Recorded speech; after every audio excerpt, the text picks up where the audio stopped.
Thinking about buying the Homedics Neck and Shoulder Massager to finally deal with that daily tension? So was I. This is an honest review where I show you every single problem I found, so you can see exactly what you're really getting before you spend your money. But here's what surprised me. Despite a ton of frustrating flaws, I ended up using it almost every day. This review will expose the good, the bad, and the surprisingly useful so you can decide if it's worth it. For the best price, click the link in the description. Right off the bat, this isn't that deep tissue, needing massage you see in fancy ads. Nope. It's a vibration massager, which is basically a more intense version of your phone buzzing on a table. That's the first big reality check. Therefore, your expectations need a serious adjustment.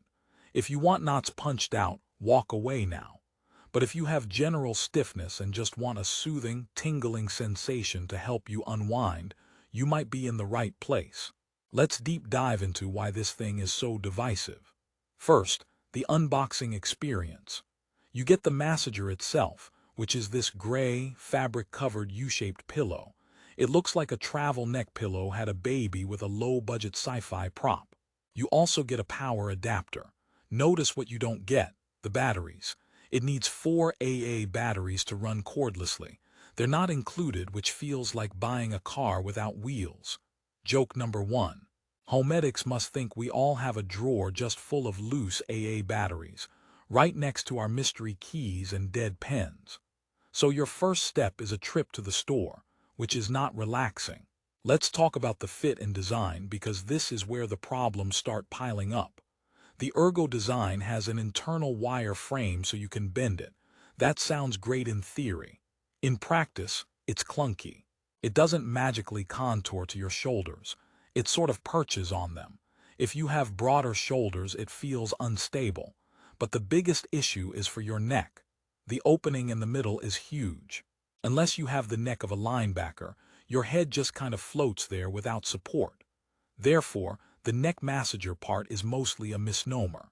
It's really a shoulder buzzer that sometimes grazes your lower neck. Now, the controls and settings. There are 2 vibration speeds and a heat setting. The controls are integrated into the fabric, which sounds sleek but is actually annoying. You have to press and hold these little rubbery buttons. It's not intuitive. Low speed is a gentle hum. High speed is a louder hum. It doesn't change the type of massage, just the intensity of the buzz. It's like choosing between a quiet bee and an angry bee. The heat is the best feature, honestly. It's a gentle, consistent warmth that does feel soothing. But here's the catch. You can only use the heat with the power adapter. On batteries, you only get vibration, so you're forced to choose portability with just buzzing, or being tethered to an outlet for the full experience. This might be the most frustrating design flaw. Who wants to sit next to a wall to relax? I tried using it on the couch and had to do this awkward side sit toward the outlet. Joke 2. My dog thought I was trying to recharge myself. He brought me his toy, probably thinking I needed batteries too. Therefore, the promised convenience takes a major hit.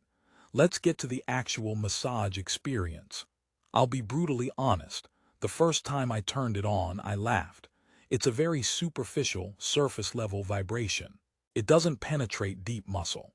If your pain is deep-seated, this won't touch it. But, and this is a big but, after a long day at the computer, when my shoulders are just stiff and tired, not necessarily in knotty pain, putting this on with the heat for 15 minutes is genuinely pleasant. It's less of a massage and more of a destimulation device. It kind of shakes the tension loose in a very passive way. It's like a warm, humming hug for your trapezius. The noise level is another factor. It's not silent. On high speed, it emits a noticeable mechanical drone. Don't plan on using this while watching a quiet movie or trying to meditate to soft music. You'll hear it. Your spouse will hear it. It sounds like a small appliance is angry at you.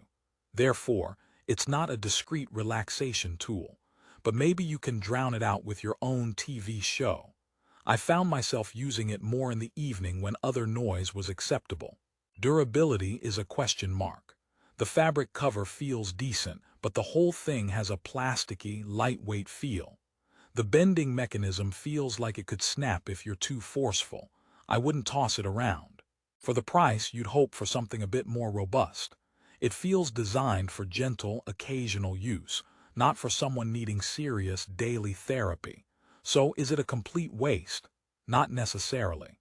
Let's pivot to who this might actually work for. If you are someone with mild, stress-related stiffness, if you love the feeling of heat, and if you have a specific spot next to your favorite chair with an outlet, this could be a nice tool. It's simple, there's no complicated settings.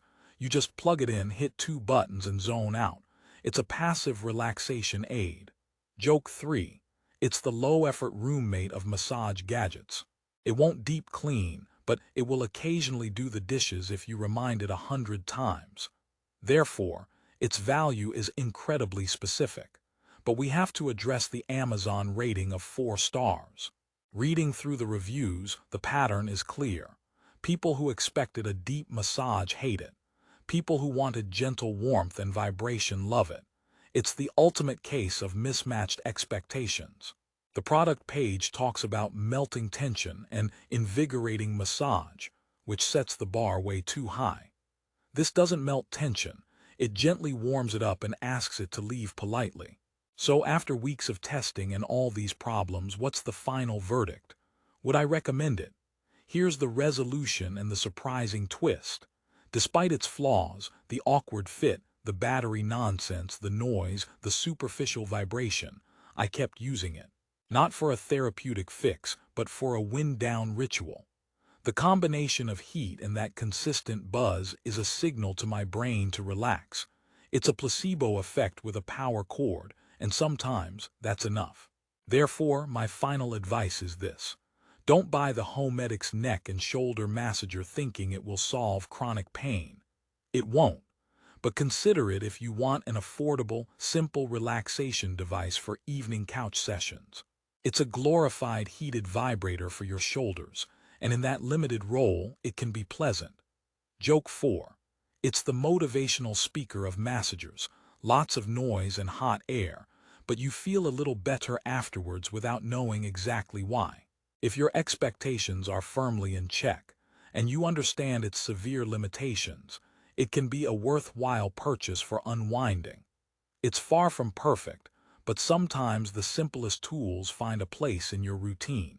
If you're now curious and want to check the current price for yourself, click the link in the description below. That's where you'll find the best deal on Amazon.